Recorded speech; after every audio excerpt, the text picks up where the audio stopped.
창세기 35장 23절서 36장 8절입니다. 레아의 아들들은 야곱의 장자 르우벤과 그 다음 시므온과 레위와 유다와 이사갈과 스불론이요. 라헬의 아들들은 요셉과 베냐민이며 라헬의 여종 비라의 아들들은 단과 납달리요. 레아의 여종 실바의 아들들은 갓과 아셀이니 이들은 야곱의 아들들이요. 밧단 아람에서 그에게 낳은 자더라. 야곱이 기랏 아르바의 마므레로 가서 그의 아버지 이삭에게 이르렀으니 기랏 아르바는 곧 아브라함과 이삭이 거류하던 헤브론이더라. 이삭의 나이가 180세라. 이삭의 나이가 많고 늙어 기운이 다함에 죽어 자기 열조에게로 돌아가니 그의 아들 에서와 야곱이 그를 장사하였더라. 에서 곧 에돔의 족보는 이러하니라. 에서가 가나안 여인 중 헷 족속 엘론의 딸 아다와 히위 족속 시브온의 딸인 아나의 딸 오홀리바마를 자기 아내로 맞이하고 또 이스마엘의 딸 느바요의 누이 바스맛을 맞이하였더니 아다는 엘리바스를 에서에게서 낳았고 바스맛은 르우엘을 낳았고 오홀리바마는 여우스와 얄람과 고라를 낳았으니 이들은 에서의 아들들이요 가나안 땅에서 그에게 태어난 자들이더라.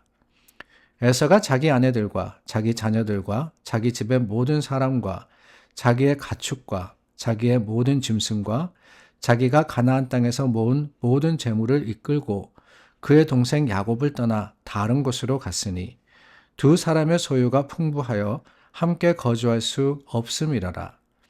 그들이 거주하는 땅이 그들의 가축으로 말미암아 그들을 용납할 수 없었더라.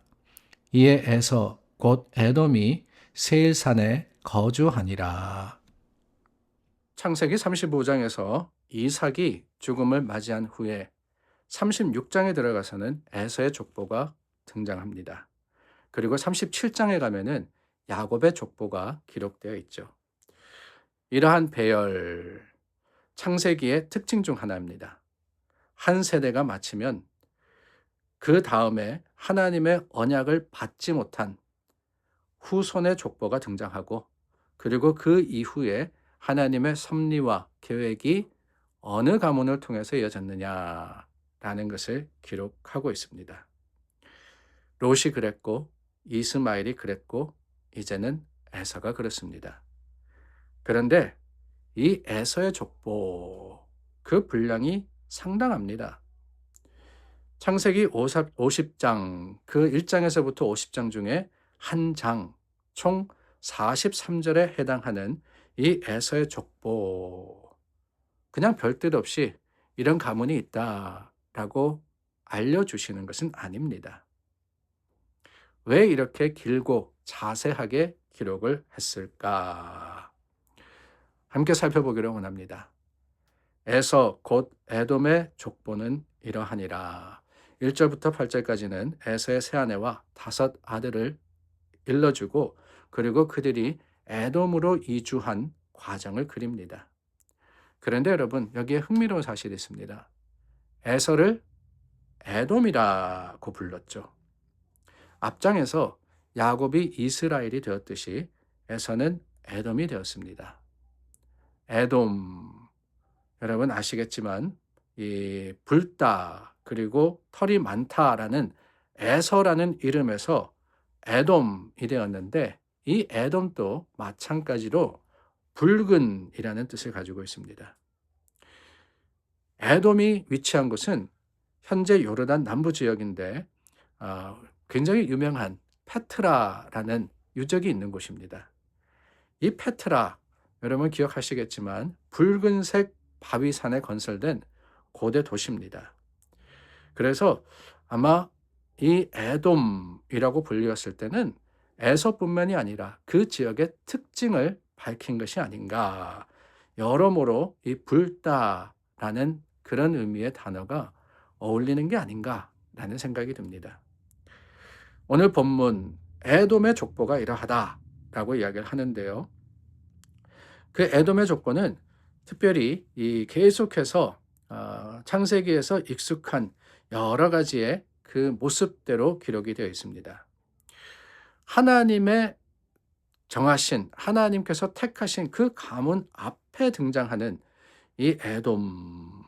사실 언약의 계승에서는 멀어진 가문입니다.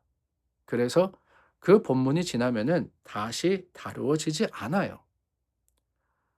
그럼에도 불구하고 왜 성경이 왜 모세오경 중에 이 창세기의 말씀이 그 가문에 대해서 기록했느냐? 먼저 이해할 것은 하나님의 계획은 선택과 배제라는 그 방식, 하나님의 계획 가운데 이루어지고 있다라는 것을 이해를 해야 합니다. 셈과 함과 야벳 중에서는 셈이 선택되었고, 이삭과 이스마엘 중에서는 이삭이 선택이 되었고, 야곱과 에서 중에서는 야곱이 선택되지 않습니까? 선택과 배제라고 말씀을 드리면 혹시 오해할까 걱정이 됩니다. 배제된 것은 버림을 받은 것이다 라고 생각할 수 있는데 그렇지 않습니다. 여기서 선택이라고 하는 것은 예수 그리스도가 오실 그 계통이 어떻게 이어지느냐라는 것을 의미하는 것이지 배제된 가문이 자동적으로 멸망한다라는 것은 아니에요. 야곱의 12아들이 이스라엘을 형성하고 이 언약의 백성이 이를 통해서 이루어진 것, 그것을 우리는 성경의 선택을 통해서 보게 된다라고 하는 것이지요. 그런데 여러분, 여기서 우리가 기억해야 할 것이 있습니다.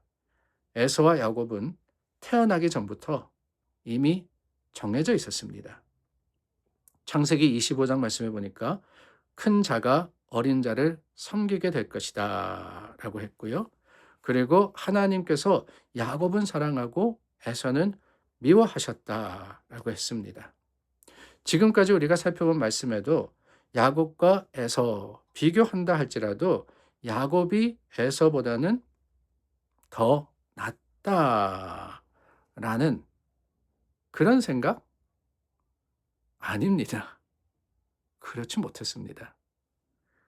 둘 다 결함이 있었고 둘 다 부족했습니다. 에서 나름대로의 장자권을 넘긴 일이나 그 이후의 삶의 모습을 볼 때 하나님의 보시기에는 부족한 그런 사람이었습니다. 그러나 야곱이 에서보다 뛰어났기 때문에 하나님께서 택하셨느냐? 그것은 아닙니다. 그도 형을 속이고 덩달아서 아버지도 속이고 라반과의 관계 속에서도 어떻게 보면은 지혜롭다라고 할 수 있지만 어떻게 보면은 교묘하다라고 할 수 있는 그런 모습을 보이지 않습니까? 야곱이 뛰어나서 하나님의 택하심을 받은 게 아니다라고 하는 거예요. 그렇다면 왜 하나님이 에서가 아니라 야곱을 택하셨을까? 왜 에서가 하나님의 택함을 받지 못했을까? 이해하기 힘듭니다. 스펄전 목사님의 이야기가 있습니다. 누군가가 바로 이 질문을 했습니다. 하나님께서 왜 야곱을 택하시고 에서를 버리셨냐? 이해가 되지 않는다. 그때 스펄전 목사님이 이렇게 대답하셨다 그래요. 나는 오히려 하나님이 야곱을 사랑하시는 것을 이해할 수가 없습니다. 에서를 택하지 않으신 것을 이해하지 못하는 게 아니라 야곱을 택한 것을 이해하지 못합니다. 그러나 우리 모두에게는 하나님께 질문할 수 있는 능력이 있고 그 질문이 존재하기 때문에 우리는 인간이고 하나님은 하나님이십니다. 라고 대답을 했다 그래요. 지혜로운 답입니다. 무슨 뜻이냐? 알지 못한다 라는 거예요. 나는 알지 못한다. 인간이기 때문에 하나님께 물을 수밖에 없다. 라는 대답이셨죠. 그렇습니다. 우리도 알지 못합니다. 왜 하나님께서 에서의 가문을 버리시고 야곱의 가문을 택하셨을까? 알지 못하죠. 그 이유를 댈 필요가 없습니다. 다만 하나님께서 뜻 가운데 야곱을 통해서 하나님의 계획을 이루셨다. 라는 그 사실 앞에 주님을 인정하는 것, 이것이 바로 믿음이고 신앙이 아니겠습니까? 오늘 저와 여러분 하루를 살아가면서도 이해하지 못하는 많은 일들을 경험할 겁니다. 우리의 삶에서도 우리가 알지 못하고 받아들이기 어려운 일들이 일어납니다. 그때 기억하십시오. 나는 알지 못하지만 하나님이 모르시는 거 아니라는 것. 하나님 분명히 아시고 분명히 그 계획 가운데 언젠가 선한 결말을 주실 것임을 확신하여서 주님을 붙드시고 의지하시는 여러분들이 되시기를 바랍니다. 우리 함께 기도하겠습니다. 하나님, 다 알지 못합니다. 이해하고 받아들이기 어렵습니다. 그러나 하나님이 우리보다 뛰어나시고 하나님은 아시고 계획하시는 분이심을 고백하며 주님께 맡겨진 삶을 사는 우리가 되게 하여 주시옵소서. 예수님의 이름으로 기도드립니다. 아멘. 어쩌면은 질문을 가지고 시작하는 하루 같습니다. 그러나 그 가운데 하나님께서 우리의 마음과 길을 인도하실 것을 믿고 주님께 맡겨진 이 날을 사시는 여러분들 되시기를 바랍니다.